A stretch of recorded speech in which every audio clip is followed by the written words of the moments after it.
নমস্কার, আমার সুধী দর্শক শ্রোতা বন্ধুদের আন্তরিক শুভেচ্ছা জানাই।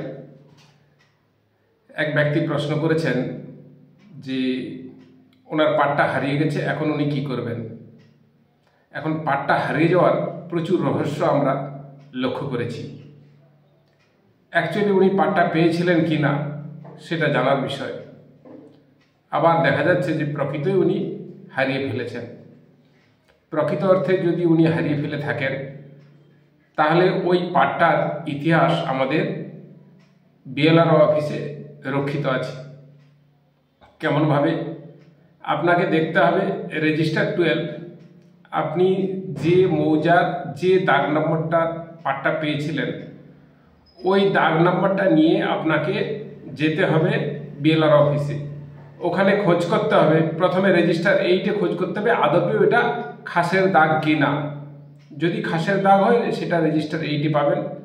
আর যদি আপনি পাট্টা পেয়ে থাকেন বা আপনার বাবা পূর্বতন যিনি আছেন যিনি ছিলেন তিনি যদি পাট্টা পেয়ে থাকেন তাহলে সেটা পাবেন রেজিস্টার 12-এ।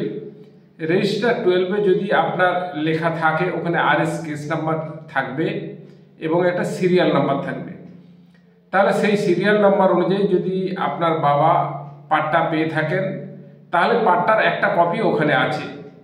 আপনি RTI অ্যাক্টে ওই কেস নাম্বার ধরে সিরিয়াল নাম্বার ধরে আপনি পাট্টার জাবদা কপি তোলার একটা আবেদনপত্র করবেন।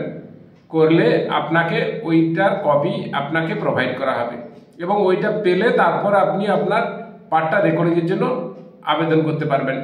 যেহেতু আপনি বলেছেন আপনার বাবা মারা গেছেন, পাট্টাটা হারিয়ে গেছে, সুতরাং ওয়ারিশ সূত্রে যারা যারা পাবেন, যে যেমন পাবেন, সে হিন্দু হলে হিন্দু, মুসলিম হলে মুসলিম, যে যেমনভাবে পাবেন সেই ওয়ারিশ সূত্রে আপনাদের নামে পাট্টাটা রেকর্ড হবে। এর সাথে সাথে উনি প্রশ্ন করেছিলেন পাট্টাটা কি কেবল আমাদের দুই ভাইয়ের নামে রেকর্ড হওয়া সম্ভব? হ্যাঁ, পাট্টাটা দুই ভাইয়ের নামে রেকর্ড হওয়া সম্ভব, আবার সম্ভব নয়। সম্ভব নয় এই কারণে যে আইনে এর বৈধতা নেই, যার জন্য এটা সম্ভব নয়।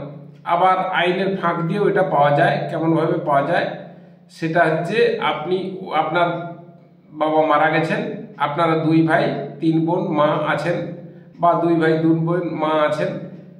এখন দেখা গেল যে আপনারা অ্যানালমেন্টের জন্য দরখাস্ত করতে পারেন যে এখন আপনারা দুই ভাই দখল করেন, আপনার বোনেদেরকে বিয়ে দেওয়া হয়েছে, তারা এখানে দখল করে না, তারা অন্যত্র বিয়ের পরে অন্যত্র বসবাস করে এবং আপনার মাও এই জমি দেখভাল করেন না বলেই আপনি একটা অ্যানালমেন্টের জন্য দরখাস্ত করতে পারেন SDLR অফিসে, SDO অফিসে। এবং SDO অফিস থেকে পাট্টা অ্যানালমেন্টের যেমন যেমন নিয়ম আছে সেই নিয়মগুলো ফলো করা হবে এবং ফলো করার পরে যদি দেখা যায় যে ওইটা আপনার দু ভাইয়ের নামে দেওয়া সম্ভব, যদি BOBS এর মিটিং পাস করে তবেই আপনি এটা কিন্তু আপনার দু ভাইয়ের নামে পাট্টাটা করাতে পারবেন।